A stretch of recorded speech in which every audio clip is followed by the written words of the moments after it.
Assalamualaikum warahmatullahi wabarakatuh. Salam sejahtera untuk kita semuanya. Alhamdulillahirabbil alamin. Wassalatu wassalamu ala asyrafil anbiya'i wal mursalin sayyidina wa habibina wa syafi'ina wa maulana Muhammadin wa ala alihi wa sahbihi ajma'in. Amma ba'du. Yang sama-sama kita muliakan, kita banggakan dan kita hormati Ketua Majelis Syuro Partai Keadilan Sejahtera Dr. Habib Salim Segaf Al-Jufri, mata'anallahu bi thuli hayatihi wa nafa'ana bi ulumihi. Juga yang sama-sama kita hormati dan kita banggakan para Wakil Ketua Majelis Syuro Partai Keadilan Sejahtera Dr. Muhammad Hidayat Nur Wahid, Dr. Muhammad Sohibul Iman, Dr. Ahmad Heriawan, dan Bapak Dr. Andes Suharna Surapranata MT, yang sama-sama kita hormati Sekretaris Majelis Syuro PKS Ustaz Muhammad Syauqi LC. Juga yang saya hormati, saya banggakan Ketua Majelis Pertimbangan Pusat PKS Dr. Suswono, juga Ketua Dewan Syariah Pusat PKS Dr. Kiai Haji Muslih Abdul Karim. Yang saya hormati, saya cintai dan saya banggakan Sekjen PKS Habib Abu Bakar Al-Habsyi. Juga yang saya hormati, saya banggakan Bendara Umum PKS Haji Mahfuz Abdurrahman, Ketua Mahkamah Partai yang saya muliakan Dr. Kiai Haji Surahman Hidayat MA beserta seluruh jajaran. Yang saya hormati Ketua Fraksi PKS DPR RI Dr. Jazuli Juwaini beserta para anggota, juga Ketua Fraksi PKS MPR RI dan Ketua Dewan Penasehat PKS Bapak Insinyur Tifatul Sembiring beserta seluruh jajaran. Yang saya hormati, saya banggakan para ketua bidang badan, wabil khusus Ketua BPU DPP PKS Dr. Kiai Haji Ali Ahmadi MA beserta jajaran, para pengurus dan anggota PKS di tingkat DPP, DPW, DPD, DPC dan DPRA hingga PIP PKS di seluruh dunia. Hadirin hadirat sekalian, kaum muslimin dan muslimat yang dirahmati oleh Allah Subhanahu wa taala. Alhamdulillah, puji dan syukur senantiasa mari kita panjatkan kehadirat Allah Subhanahu wa taala. Tiada kata yang pantas terucap dari lisan kita selain ungkapan syukur kehadirat Allah Subhanahu wa taala yang atas segala nikmat yang telah diberikannya kepada kita, termasuk nikmat umur, sehingga kita bisa berada pada tahun baru Islam 1445 Hijriah. Teriring kalimat puji dan salawat kepada baginda Nabi besar Muhammad sallallahu alaihi wasallam beserta keluarga besar beliau, para sahabatnya dan seluruh pengikut-pengikutnya hingga akhir zaman. Sehingga alhamdulillah terjadi sebuah perubahan yang luar biasa dari kegelapan jahiliyah menuju cahaya Islam yang terang benderang. Saudara-saudara sekalian, sebangsa dan setanah air, ucapan terima kasih, jazakumullah khairan katsira, saya patut sampaikan kepada bidang pembangunan keumatan dan dakwah atau BPU DPP PKS yang telah menyelenggarakan tabligh Gebyar Muharram 1445 Hijriah. Semoga acara ini dapat menumbuhkan spirit bagi setiap kita sebagai hamba dan warga bangsa untuk terus berbenah, menata pribadi yang lebih baik lagi. Hadirnya tahun baru 1445 Hijriah merupakan momentum yang paling tepat bagi kita untuk melakukan refleksi dan proyeksi diri. Kita patut mengevaluasi dan bermuhasabah terkait apa dan bagaimana perjalanan kita pada tahun-tahun sebelumnya. Sudahkah kita berada pada jalur yang tepat sesuai dengan nilai-nilai keislaman? Sudahkah kita menjadi pribadi yang mampu memberikan kebaikan dan manfaat bagi keluarga, masyarakat dan bangsa?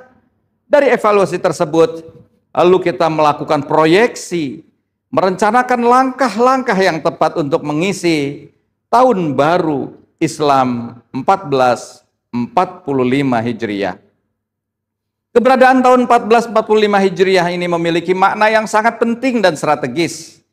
Karena di dalamnya ada perhelatan pemilu 2024, yakni pemilihan anggota legislatif dan pemilihan presiden secara serentak pada 14 Februari 2024. Pada titik inilah refleksi kita, khususnya Partai Keadilan Sejahtera, sebagai partai politik juga mencakup bagaimana agar kondisi bangsa ini bisa lebih baik lagi. Serta momentum pemilu 2024 ini menjadi sarana kita untuk melakukan perubahan dan perbaikan pada tatanan kehidupan berbangsa. Saudara-saudara sekalian yang saya cintai dan saya banggakan, kita semua mengetahui bulan Muharram dalam sejarah Islam syarat dengan peristiwa-peristiwa besar. Dan yang mengalaminya bukan orang-orang biasa, melainkan sosok-sosok pilihan Allah Subhanahu wa Ta'ala, yakni para nabi dan rasul yang terpilih. Di bulan Muharram Allah Subhanahu wa Ta'ala menerima taubat Nabi Adam alaihissalam setelah diturunkan dari surga. Lalu Allah Subhanahu wa Ta'ala juga menurunkan Nabi Nuh alaihissalam dari kapal setelah menerjang banjir bandang yang luar biasa. Kemudian Allah Subhanahu wa Ta'ala juga menyelamatkan Nabi Ibrahim alaihissalam dari api yang dibuat oleh Raja Namrud.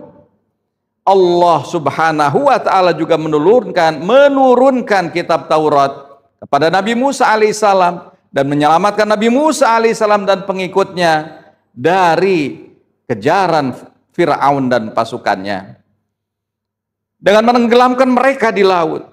Juga peristiwa Allah Subhanahu wa Ta'ala mengampuni kesalahan Nabi Muhammad SAW yang telah lewat dan yang akan datang. Saudara-saudara sekalian yang saya cintai, saya banggakan, daftar panjang peristiwa bersejarah tersebut menunjukkan kepada kita betapa bulan Muharram ini memiliki kedudukan yang istimewa. Muharram seperti penanda atau milestone dari perubahan-perubahan besar yang akan mempengaruhi perjalanan peradaban manusia. Tidaklah heran jika bulan Muharram disebut juga sebagai bulannya para nabi. Muharram menjadi salah satu dari 4 bulan yang sangat mulia. Disebut sebagai bulan haram dan Ashhurul Hurum bersama dengan Zulhijjah, Rajab dan Zulqa'dah. Pada bulan-bulan ini umat Islam dilarang melakukan peperangan dan diperintahkan untuk melaksanakan amalan baik.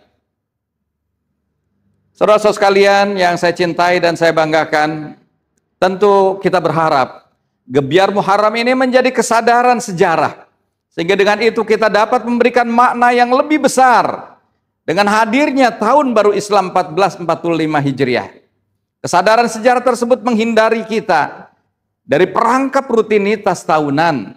Kehadiran Muharram sekedar siklus tahunan tanpa makna dan tak mampu memantik kita untuk bergerak dan membuat langkah-langkah bersejarah.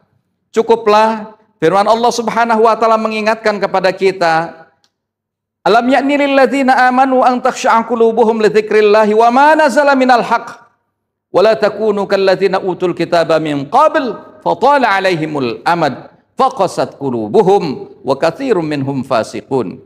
Belumkah tiba saatnya bagi orang-orang yang beriman agar hati-hati mereka lebih khusyuk kepada Allah Subhanahu wa Ta'ala dan kepada Al-Quran yang diturunkan oleh Allah Subhanahu wa Ta'ala.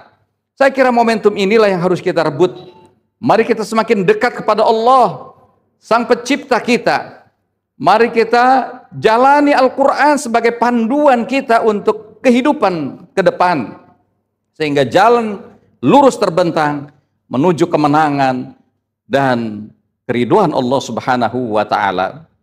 Saya yakin kader, simpatisan dan keluarga besar PKS memiliki pemahaman dan kesadaran sejarah, memahami dan memaknai setiap peristiwa besar yang terjadi pada bulan Muharram di masa ribuan tahun yang silam, kemudian menjadikan itu sebagai cermin dalam perjuangan terus berkhidmat bagi masyarakat, perjuangan untuk memenangkan PKS pada pemilu 2024 yang akan datang.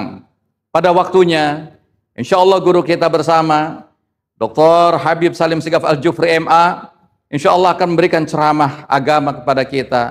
Mari kita simak baik-baik, yang insya Allah akan dapat kita ambil hikmahnya, ilmu dan inspirasi yang berharga dari beliau, sehingga insya Allah bisa kita jadikan pegangan untuk melangkah menuju kemenangan pada masa-masa yang akan datang. Selamat tahun baru 1 Muharram 1445 Hijriah. Semangat menjadi pribadi yang lebih baik lagi. Kalau pergi ke tanah haram, Jangan lupa makan al-baik. Melalui tabligh gebyar Muharram, bina diri menjadi pribadi yang lebih baik. Wallahu waliyut taufiq ila aqwamit thariq. Nasr minallahi wa fathun qarib. Assalamualaikum warahmatullahi wabarakatuh.